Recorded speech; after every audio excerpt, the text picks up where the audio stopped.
And now, Mike's thoughts.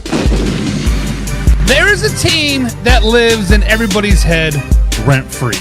There is a team that no matter what you do, no matter what you say, there will be haters and there will be lovers. That is the reason why the Dallas Cowboys will forever be America's team. That is why the Dallas Cowboys will forever be up here and your team will be down here. Because I can make a post and say the Dallas Cowboys are XYZ, and there will be thousands upon thousands of comments posting about the Eagles, posting about how they haven't won a Super Bowl since '96, haven't they done this, this, and this, and this, and this.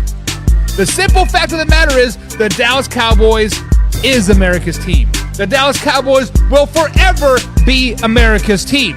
Jerry Jones has put out a great product for the Dallas Cowboys.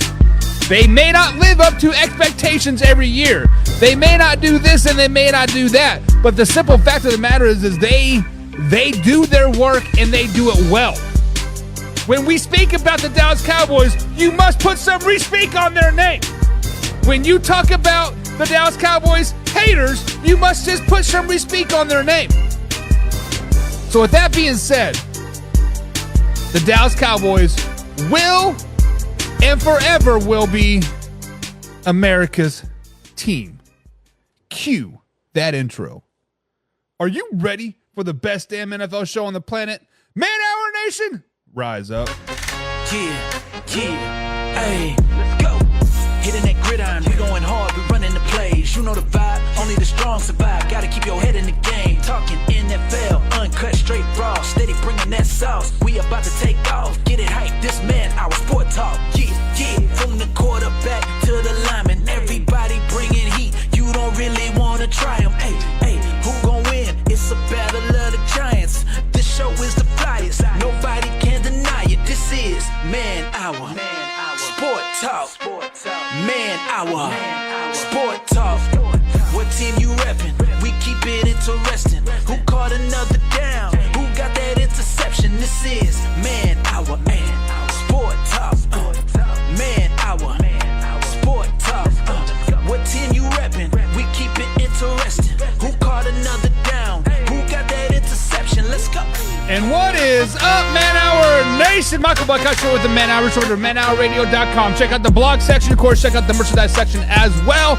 And if you want to talk some shit, check out the forums as well. The only censorship over there on the forums is me, and I am a very uncensored person, if you guys know that by now. But guys, this is a new week, July 8th, 2024, here at 2:30 East Coast here on the beautiful Monday edition of Man Hour NFL Talk. And this is NFC East week. We'll be breaking down the Dallas Cowboys. We'll be breaking down the New York Giants on Tuesday. We'll be breaking down the Washington Commanders on Wednesday. Thursday, we got the infamous Philadelphia Eagles.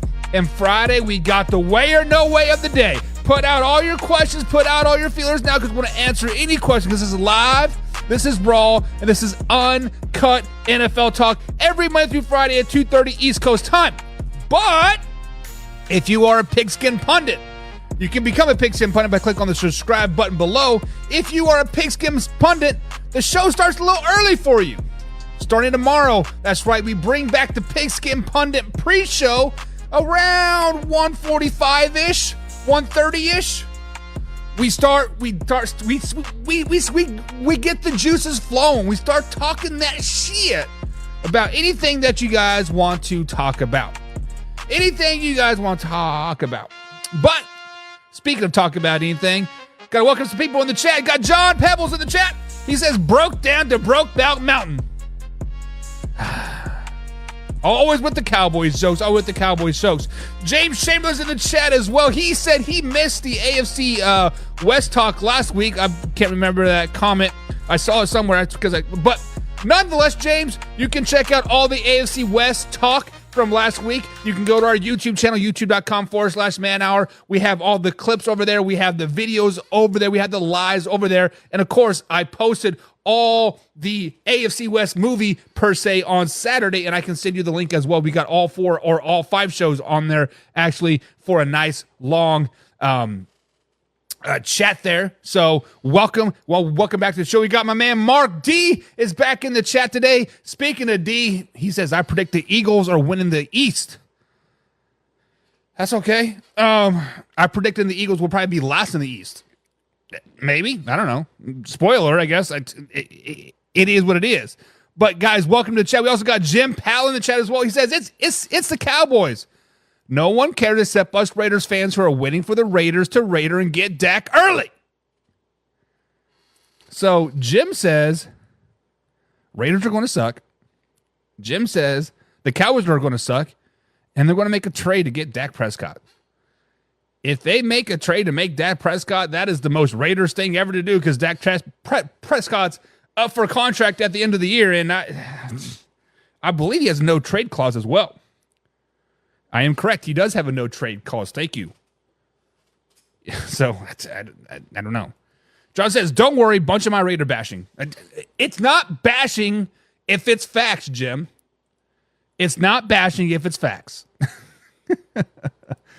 Jim also says, America's team, LOL, they got sloppy seconds. That's okay. Okay, I did. Scott Sanders is in the chat. What's up, Scott? What's that little flag mean right there? I think you're a milestone follower. So thank you for reaching us help us reach our goal, Scott. He says, until Jerry gives up some control to the coaches, they will be mediocre all the time. The last 7 years-ish, Jerry Jones is starting to give more control to Stephen Jones. They have nailed the draft. Stephen Jones has done a great draft job for the Dallas Cowboys. And I think you're right. I mean, like, Jerry still has that very persuasive thing about him saying, hey, do it my way or go find a new job.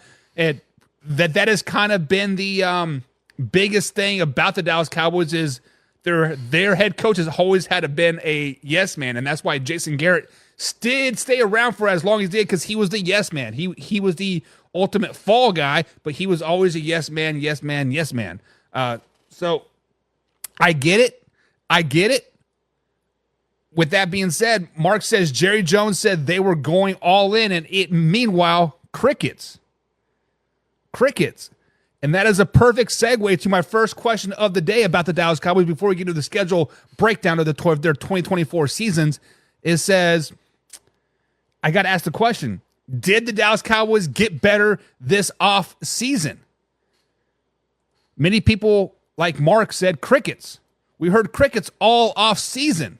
And when you look at this list of names that the Dallas Cowboys lost this off season, they released Michael Gallup, which was now with the Las Vegas Raiders. They let go Leighton Vander Esch, which is injury-prone guy. I think he broke his neck again. They traded Tyron Smith, Tony Pollard let walk, Tyler Badaz, Dante Flower, Gallimore, Jonathan Hankins. They lost a lot of players. But when you subtracted most of these guys, right, there's a lot of injury-prone guys here. Leighton Vander Esch, he hadn't played a full season his whole career in the NFL. Tyron Smith, habitually hurt, game after game, year after year. When he's in there, he is dominant, but he's only played like 70% of the game. Tony Pollard, yes, he was franchise tagged last season. And the previous year before that, he broke his leg toward the end of the season. But that year, he was a great 1-2 punch with Zeke. But we found out quickly that he could not be the one guy. He needed a 1-2 punch guy with him. Dante Flower. Really, the only reason why he had a job last season is because Diggs went down with that ACL injury. What, week 3 or week 4? The week before the 49ers game. So, yes, they lost some players, but at the same time, a lot of these names are not really true hurt losses, right? I mean, I guess Tyron Smith was, but they did sign Eric Kendricks, a linebacker from the Vikings and Chargers. I think a really good pickup. will replace Leighton Vander Esch. Royce Freeman will replace Tony Pollard along with Zeke. Also in the draft, they addressed the offensive line, right? Their number one pick this season, Tyler Guyton from Oklahoma, going to pick up and left right off where Tyron Smith would leave off. They also drafted my man Cooper Beebe from the Kansas State University, added some more offensive line help. They also added a edge rusher in Marshawn Keeland to maybe help with the defensive lines that they missed, like a lot of backup guys like Nealon Gilmore, Dante, and of course Tyler as well.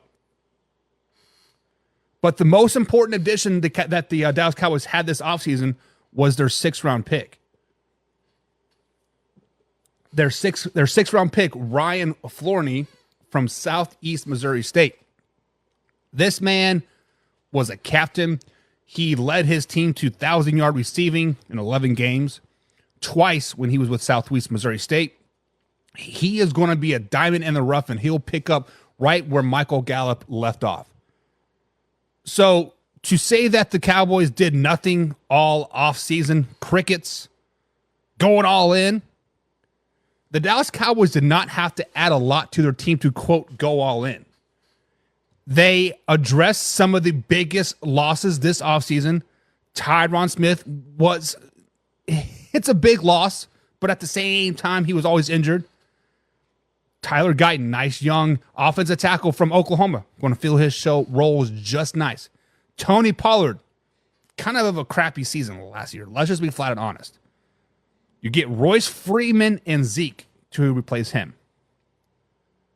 I think the Cowboys are going to be just fine. I think the Cowboys got better this offseason.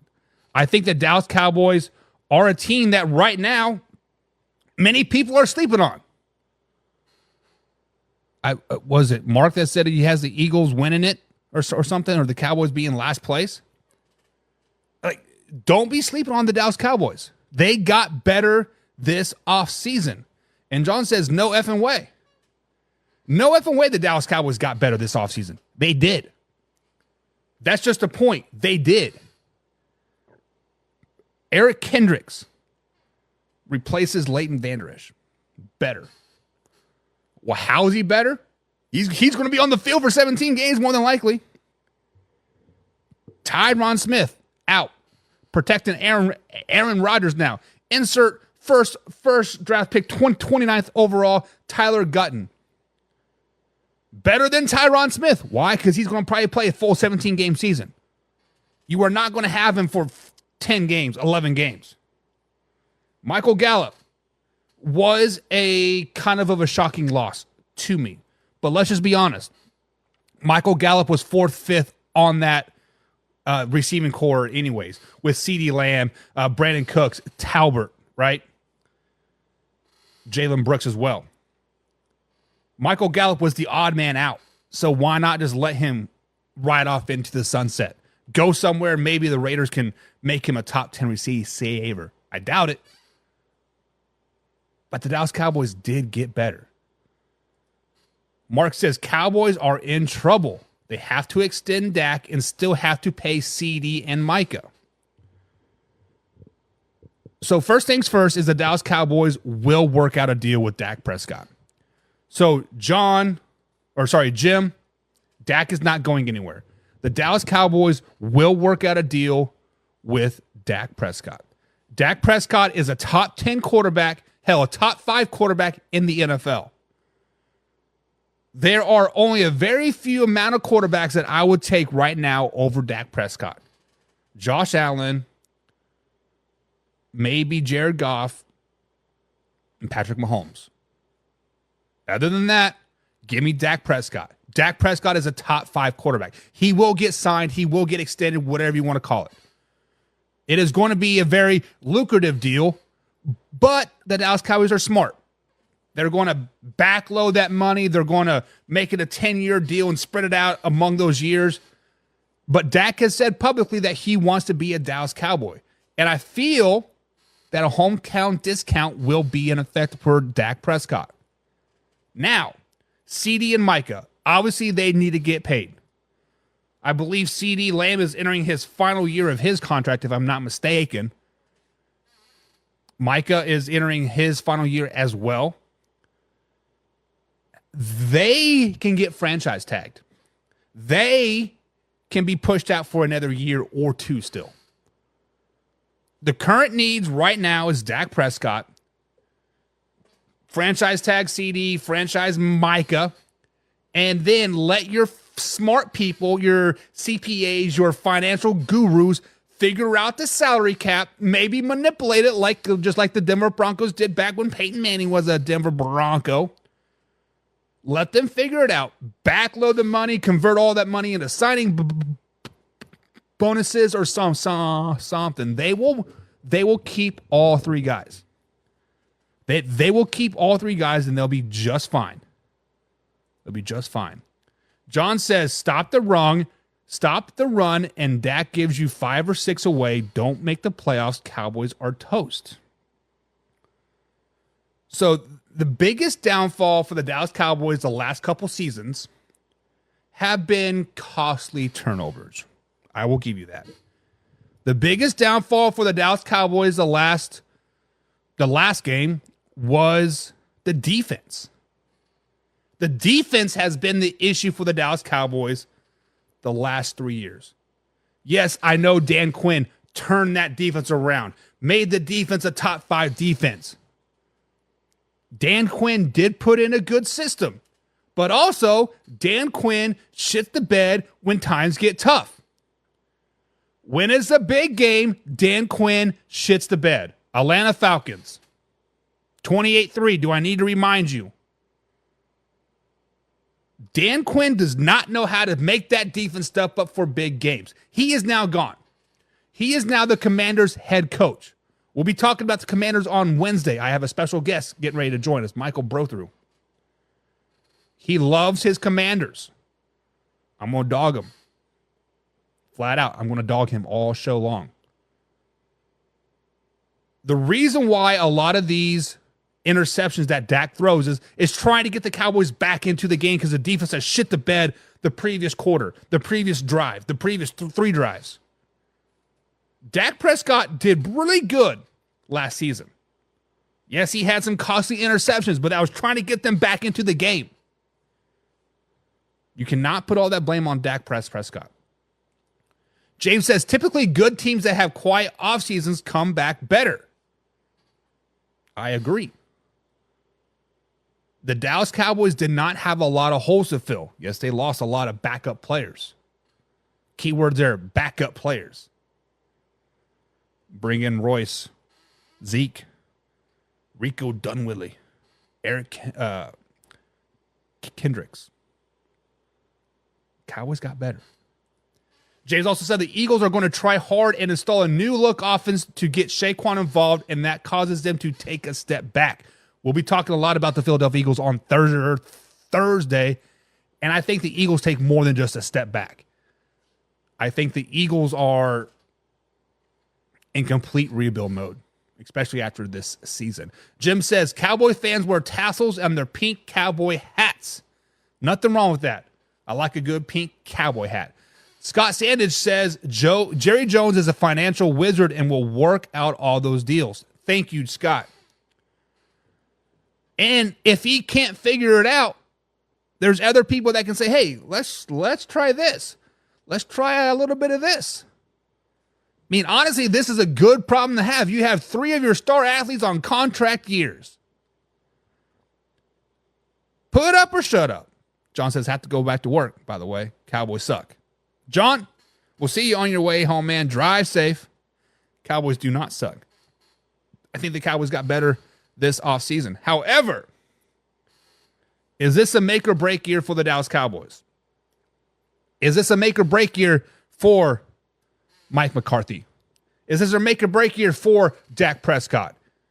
Is this a make or break year for the rest of the team in general? And that answer to that question is very simple. It's yes. Dak Prescott needs to win a playoff game.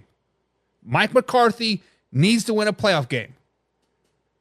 Now, I do think the Dallas Cowboys will have a successful season. I do think the Cowboys will make the playoffs again. But I don't think it's good enough to just make the playoffs this season. They have to win a playoff game, and they have to at least compete in the divisional round. Right? If they're a wild card team, they have to compete in the divisional round. If they're a bye team, if they get the first overall seed, which could happen, they have to win that divisional round game. They have to win a playoff game this season. They'd have to do it in dominating fashion. So let me ask you guys this question. Is it a make or break year for the Dallas Cowboys? Does Dak Prescott have to be at MVP level? Does CeeDee Lamb have to put up 1,500 yards? Does Micah Parsons have to record 50 tackles? I think the answer to that question is very simple. It is yes.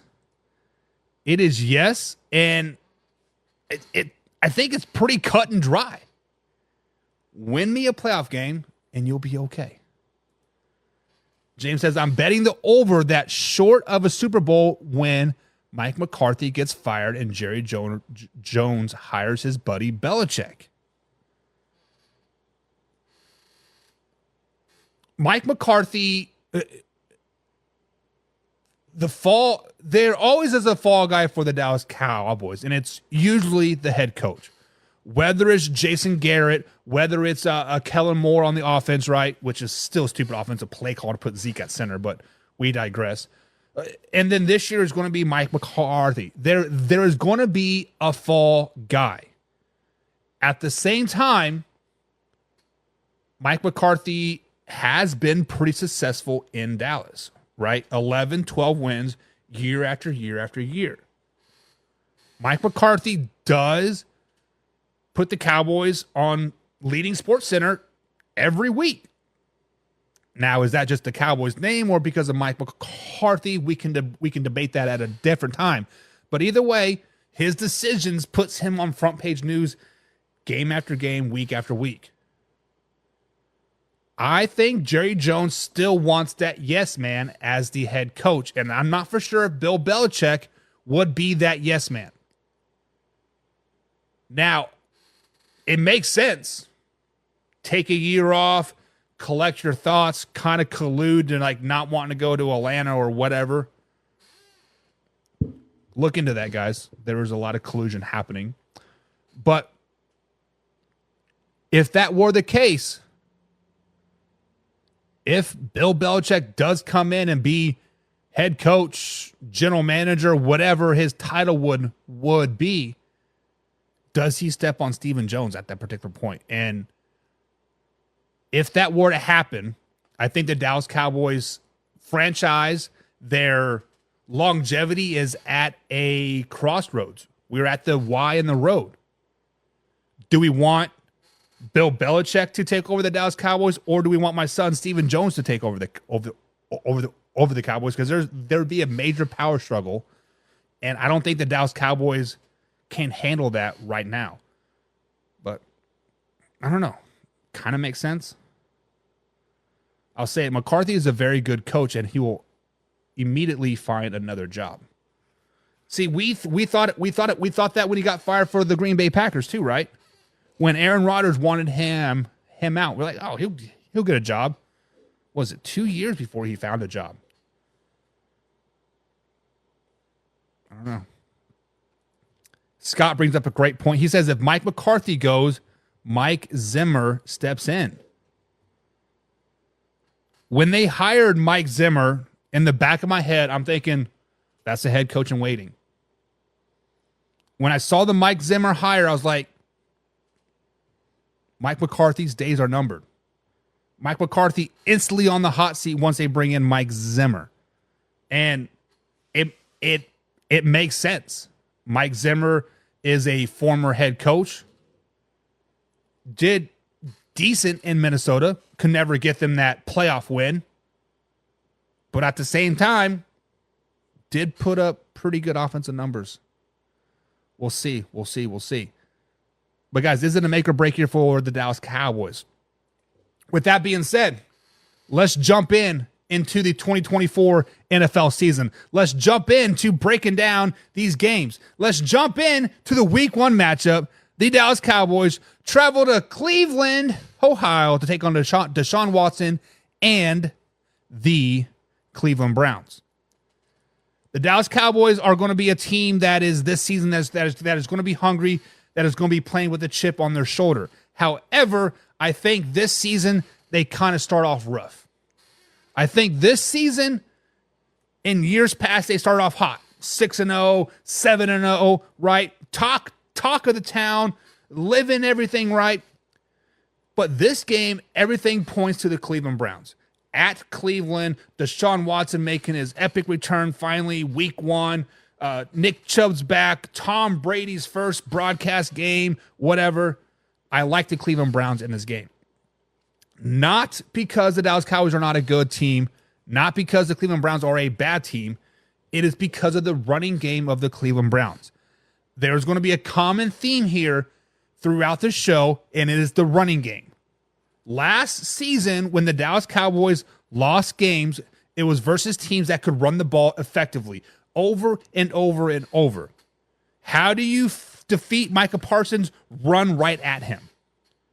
That's what Nick Chubb and the Cleveland Browns are going to do. Kevin Stefanski, right? He's a smart individual. Offensive guru, right?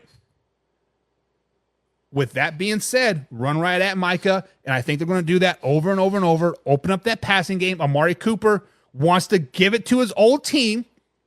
He's going to probably rack up $150. Give me the Cleveland Browns on this one, and I think Jim concurs. Jim say the Browns win this game. Casey Morgan has entered in the chat. What's up, Casey? He says it's a safe bet. A safe bet is the Cowboys will not make the Super Bowl. It's a safe bet for any team not to make the Super Bowl, honestly. But we digress from that. So I've had the Cowboys starting off the year 0-1.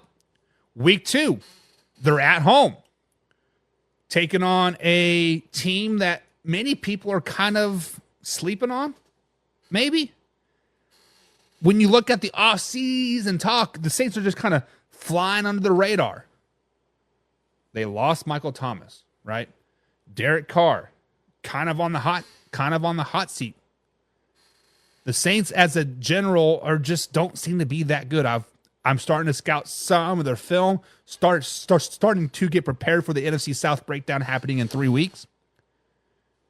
But the Saints are just not very good, and the Dallas Cowboys exposed them. Zeke has a nice game. Royce Freeman has a nice game. Hell, we might even see Deuce Vaughn get in the action.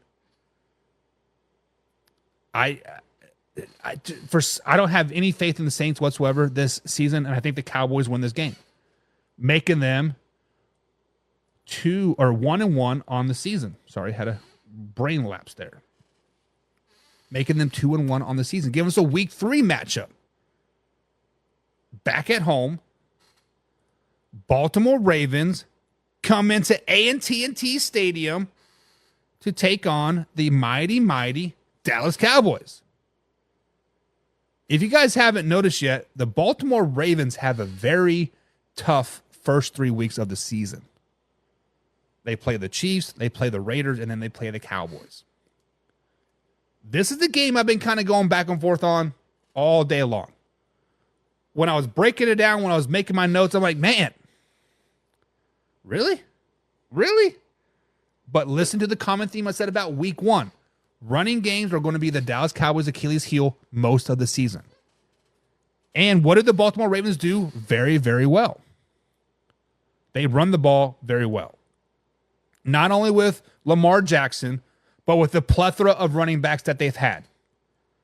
Yes, they've lost the offensive coordinator. Yes, they lost their general manager this offseason, but that's a good thing.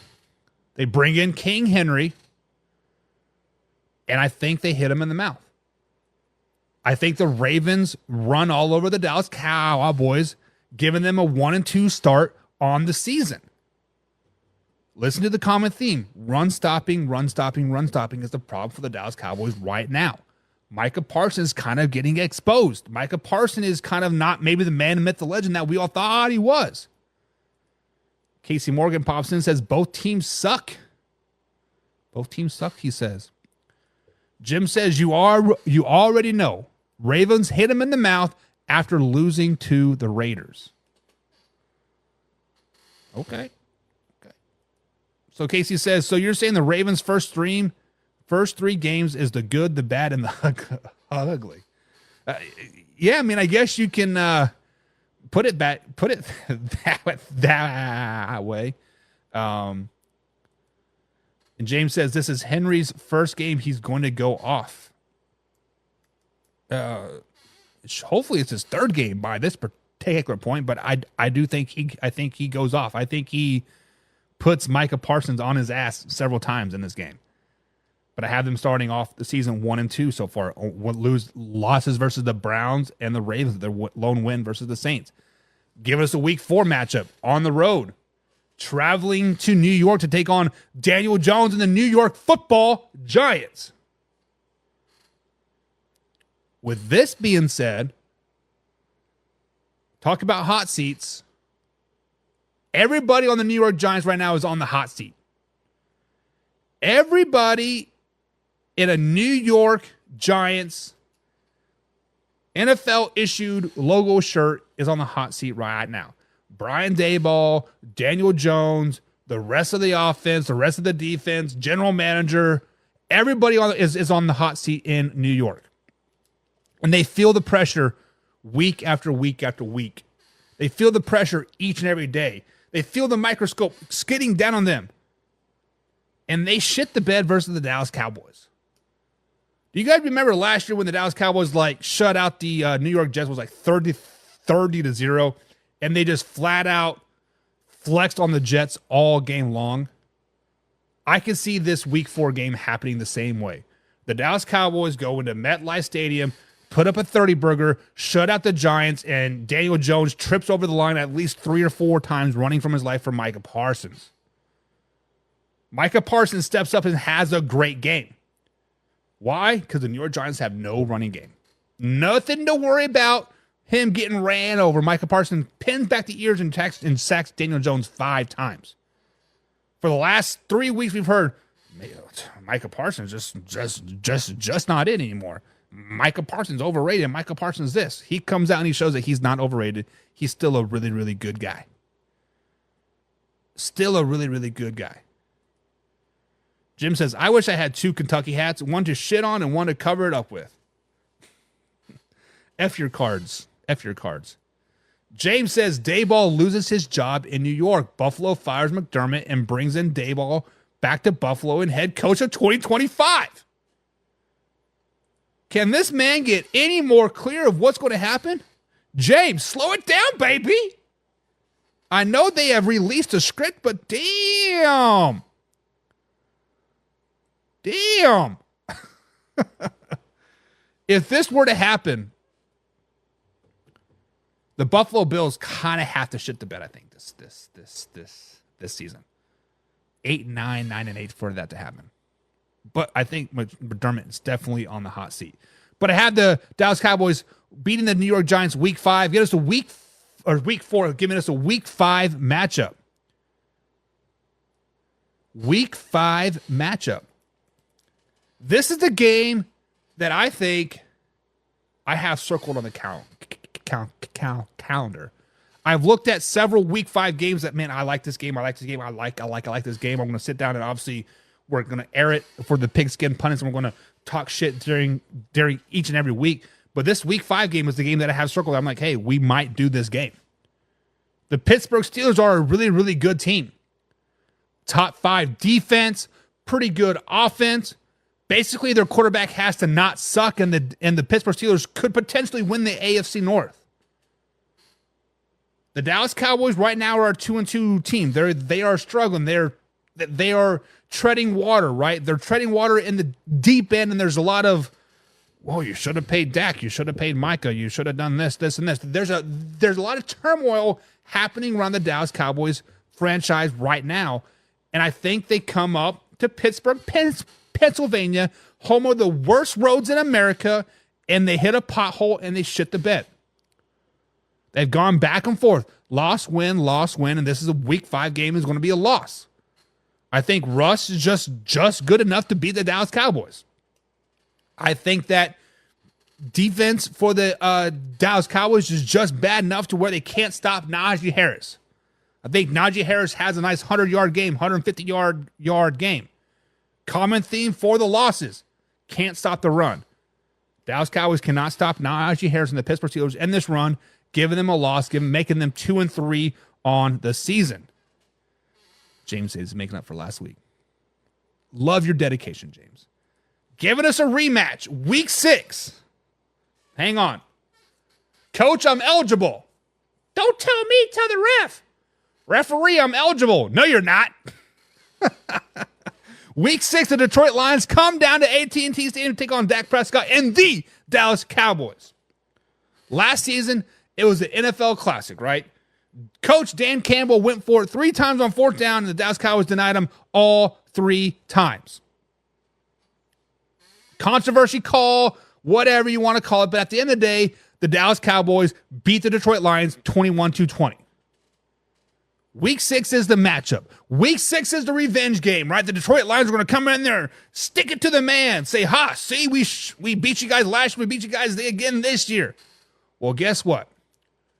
The Dallas Cowboys are pissed off right now. They're tired of all the noise. They are tired of saying Micah Parsons sucks. They can't stop the run. They can't do this. They can't do that. Micah Parsons finally gets his helmet on tight, straps it up, and the Dallas Cowboys ultimately beat down the Detroit Lions. This is going to be a nasty, nasty game. We're going to see a sparks of old Zeke Elliott come out. He's going to get his 80 yards, right? Royce Freeman's going to get another 50. CeeDee Lamb's going to get 150 yards catching. Hell, he might have another 98-yard touchdown in this game. The Dallas Cowboys are going to win this game, and it's not even going to be close. Straight up, the Detroit Lions are going to come out and they're going to shit the bed in this game. It is going to be a 21-10 score. 28-10 score.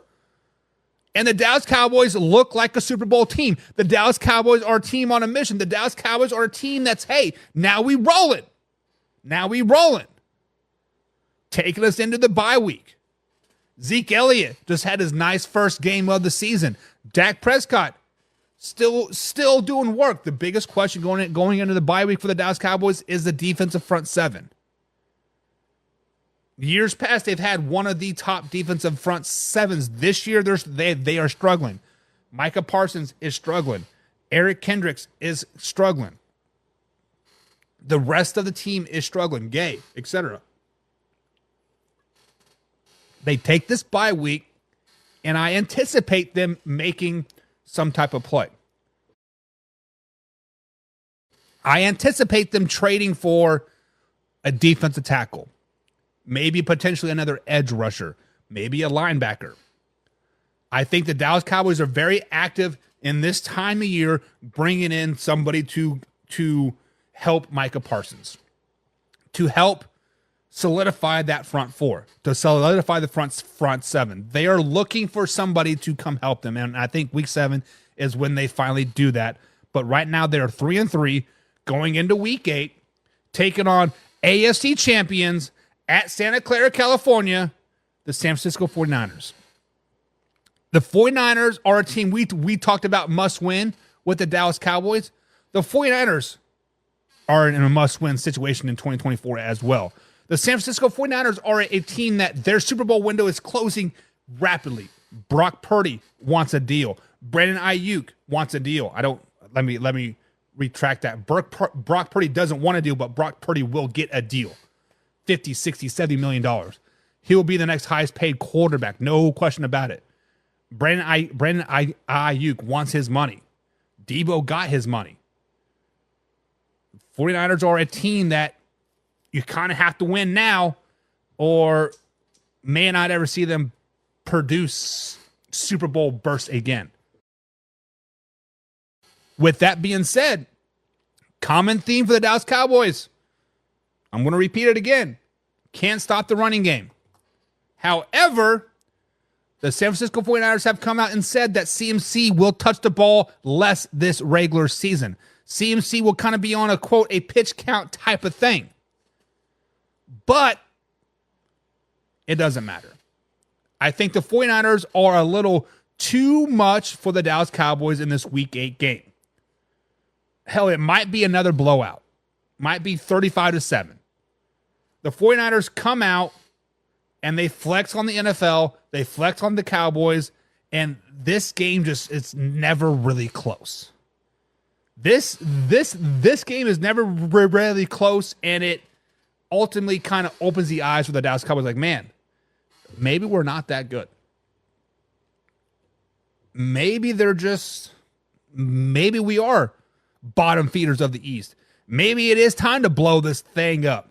Maybe it is time to, stop living in the past. Jim says the Cowboys running game takes a hit when Zeke slips and poo on the street. Not wrong. Although his belly would probably bounce him right back up. Jim also says it's because they do that in San Fran. They do what in San Fran? I don't know. Don't know what you're saying. But right now, I have the Cowboys sitting at a 500 record. Wins over the Saints, Lions, and Giants. Losses to, actually, they're 3-4 right now. So they're below 500 team going into week 9. There's a bunch of grumblings in Dallas-Fort Worth area right now. The Dallas Cowboys are topic of choice on many shows right now. Dak doesn't have it. CD is overrated. The Cowboys just suck. They're no longer America's team. How can you have America's team when you're 3-4? The list goes on and on and on. But truth of the matter, the Dallas Cowboys have had a pretty tough schedule. Right? They opened up with the Browns. They played the Saints at home, at least I guess, right? They played the Ravens, Steelers, Lions, and 49ers. They've had a pretty rough stretch. It doesn't get much easier, but it does get a little easier. And the first easy, air quote, game here is this week 9 game with the Atlanta Falcons. The Atlanta Falcons have their new look offense, new head coach, new offensive coordinator. Kirk Cousins at the helm. Bijan Robinson coming in his second year. Highly overrated second year, but Bijan Robinson. I think the Cowboys win this game. I think Bijan is just not very good.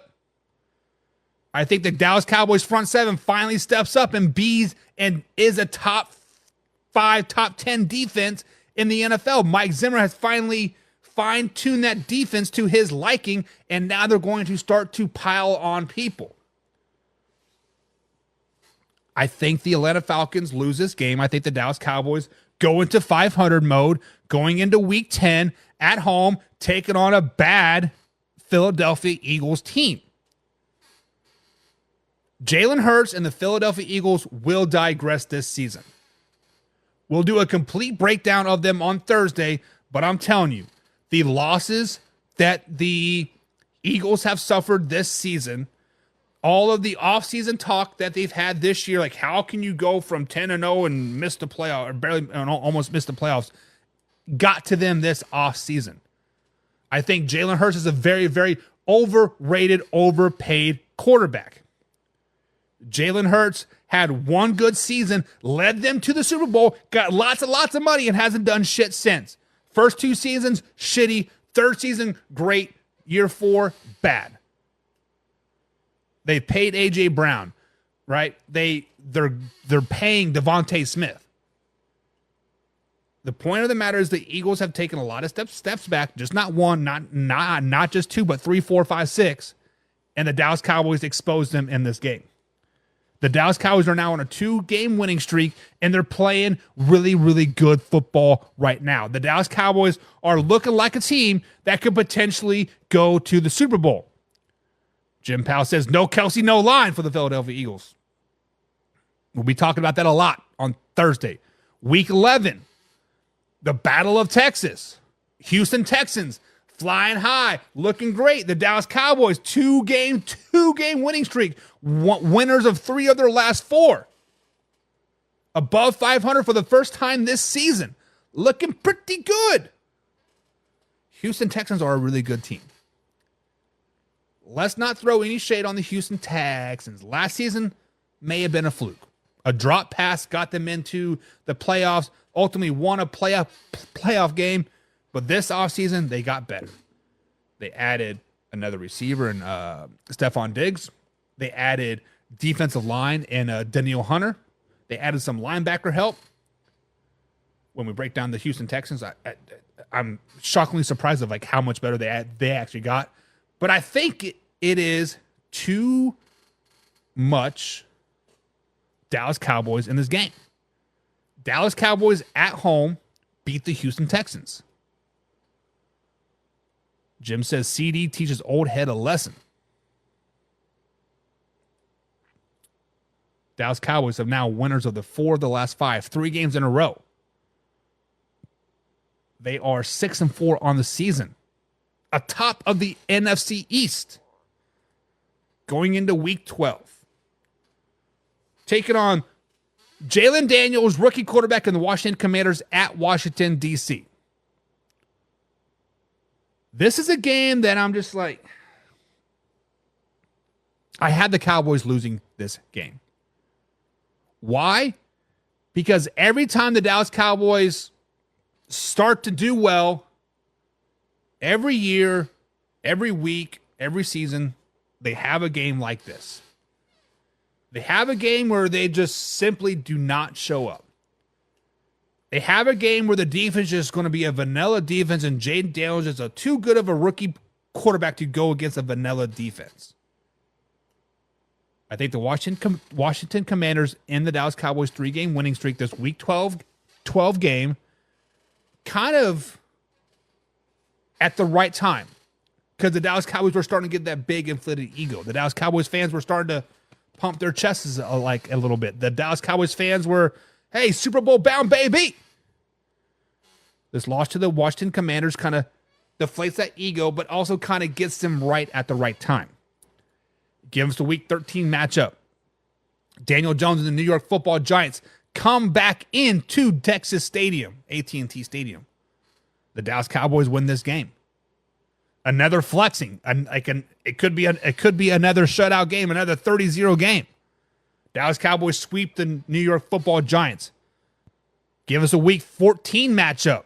Joe Burrow and the Cincinnati Bengals come down into AT&T Stadium. This is a game that I'm pretty intrigued about. This game could be a must-see TV game. Could be, but it's not going to be because the Dallas Cowboys are going to flex all over the Cincinnati Bengals. Flex all over the Cincinnati Bengals. I don't care if Joe Burrow, Jake Browning, or Carson Palmer is the quarterback for the Cincinnati Bengals. The Dallas Cowboys are too much for the Bengals in this Week 14 matchup. Giving the Cowboys another 2-game winning streak right now.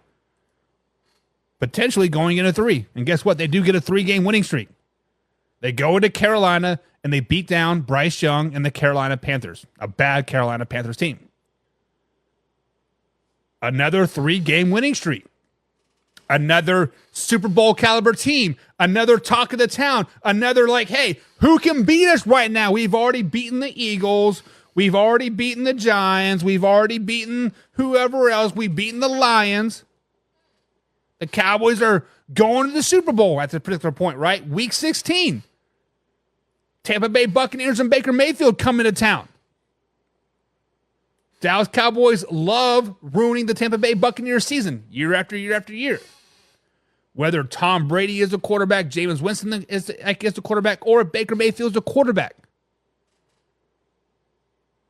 The Dallas Cowboys beat the Tampa Bay Buccaneers in this Week 16 matchup, giving them a 4-game winning streak. Winners of 7 of their last 8, 8 of their last 10. The Dallas Cowboys right now are the talk of the town. Jim thinks Baker Mayfield will smoke him out, and so does James. Guys, I do love me some Baker Mayfield, but right now the Dallas Cowboys are playing some really good football. Like I said, winners of the last 7 of 8. They're clicking on all cylinders right now. Give us a Week 17 matchup. Jalen Hurts of the Philadelphia Eagles take on the Dallas Cowboys in Philly. This is a game that, the Dallas Cowboys don't really need at this particular point. It would be nice to sweep the Eagles. It would be nice to really stick it to them and hit a team while they're down.